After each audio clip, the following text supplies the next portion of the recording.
Are you a new flyer? Stick around because I have got 5 travel tips, packing hacks, and all the goods that I would have shared with 30-year-old me to avoid my mistake. Let's go.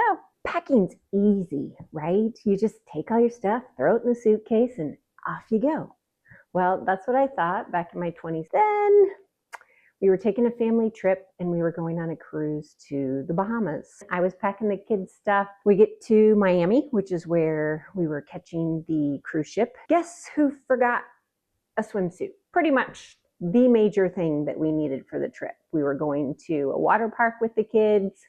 So we got to go to everyone's favorite place, really just mine, no one else's in my family, the mall, to buy a swimsuit. At the very last minute, very quickly, it was a recipe for disaster. I don't like swimsuit shopping to begin with. To be rushed into one, to find one to wear all day at a water park and almost every day on the cruise, big mistake.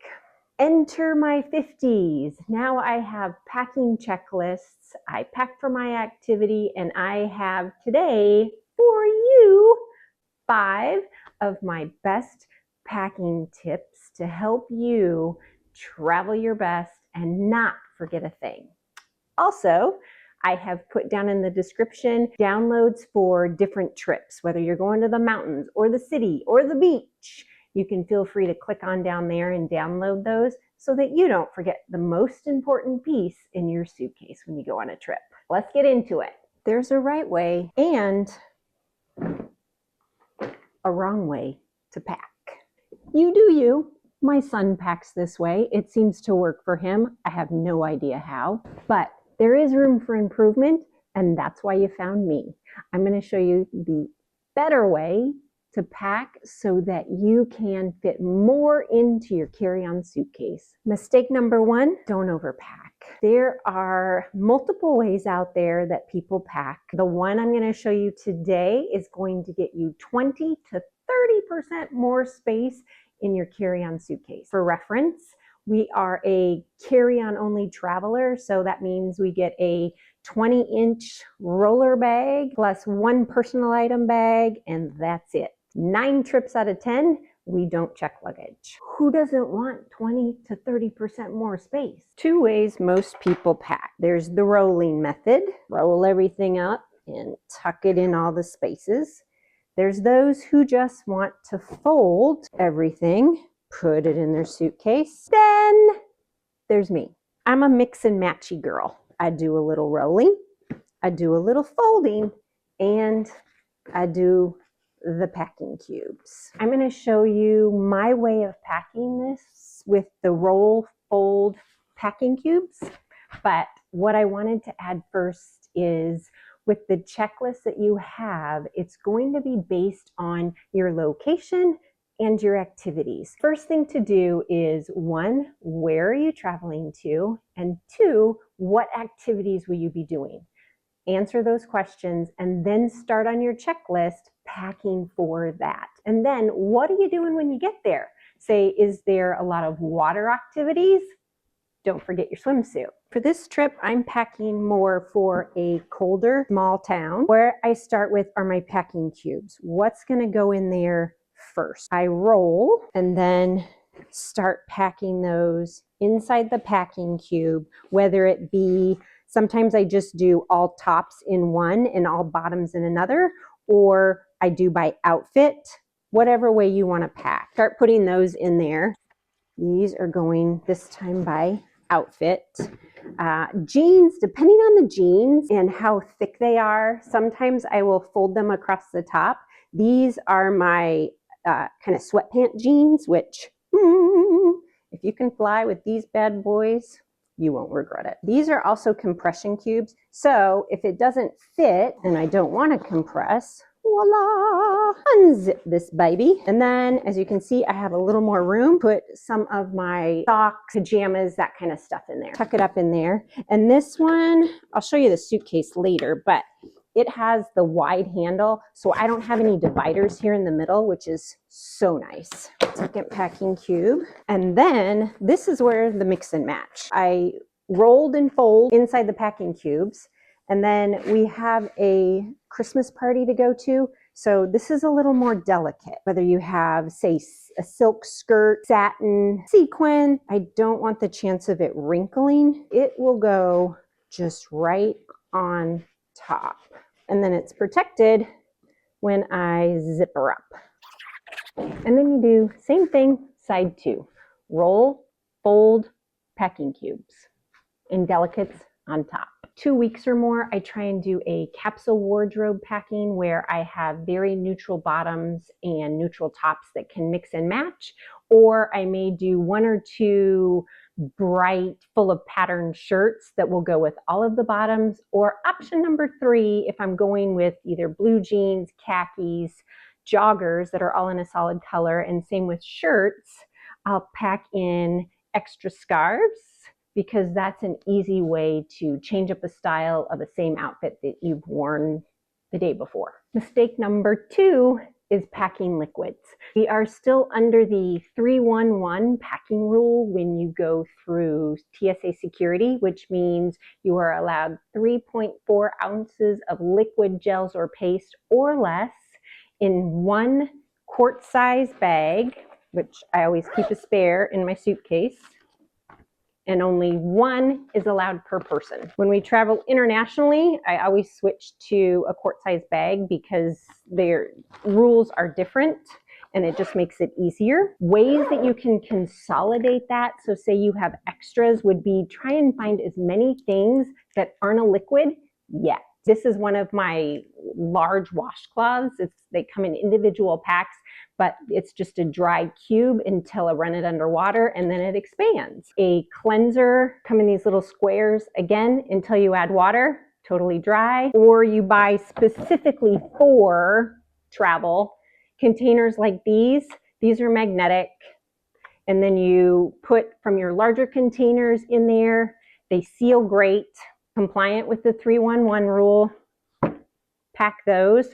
Or I flats that I also love. So these I took when we went to Italy in June for 14 days. Also nice about them is they just slide right down in there, as well as you can squeeze every last bit out of the container. Mistake number 3 is a bad suitcase choice.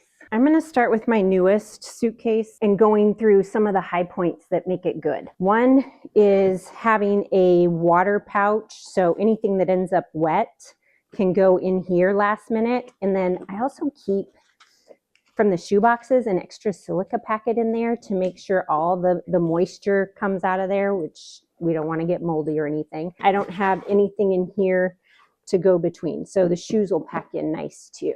On the outside, this one, they have pegs both on the bottom side and on the bottom flat side, which is nice.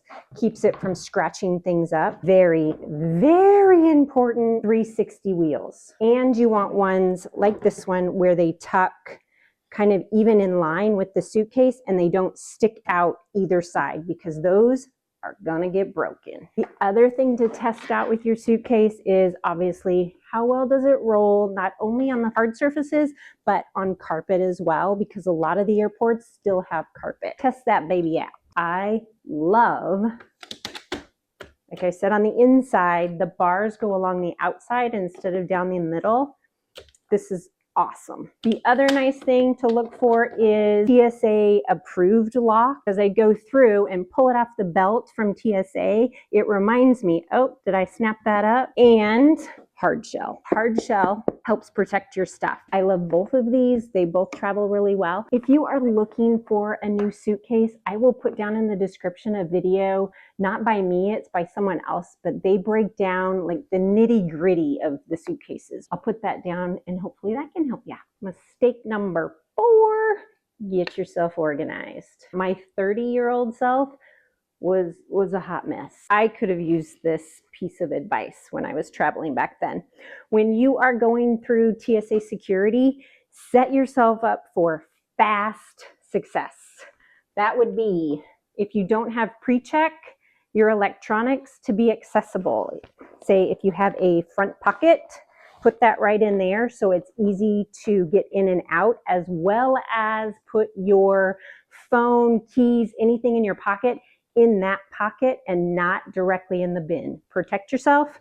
Keep it all zipped in your stuff. Everything down in your bag that you're going to need for the flight, but put on top your toiletry bag so it's easy to access. If you take any medication, keep it in the prescription bottle in case you are questioned and need to show the TSA agent. Put that on top as well. The medications, if you have liquids, gels, paste, do not count against you in your 311 bag. So that's a plus, but make sure you have the documentation so that they know it's actually your prescription. It just saves grief in the long run. Sometimes you're asked for it, sometimes you're not. But by being able to pull those directly out of your bag when they're sitting on top, just makes it quick and easy. Mistake number 5 on my travel tip list would be not packing the essentials. What are the essentials? I'm glad you asked. Most important is your documentation, whether it's your real ID or your passport.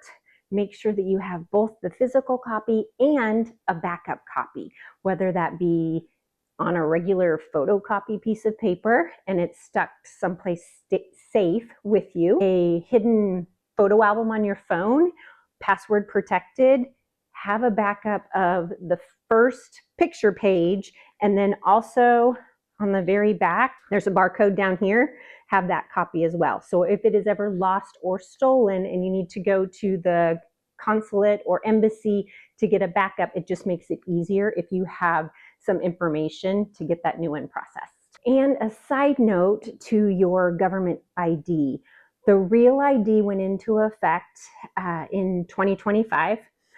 And there was kind of some leeway there why we got adjusted to it. But now, as of this month, they are charging people, I believe it's $45 if you do not have a real ID. So if you don't want to get it, don't have it, and you have a trip coming up, make sure you take your passport with you, because that is a valid form of identification if you don't have a real ID. The next travel essential travel tip for my first time flyers is make sure you have all your confirmation numbers, reservations in either a notes app on your phone, on physical paper, somehow that it's all there together so you're not searching everywhere in a bunch of different emails. It just keeps it in the same spot and the stress level down. Another app that can help with that is called the TripIt app. And then that collects all your information in one spot too, and that can be helpful.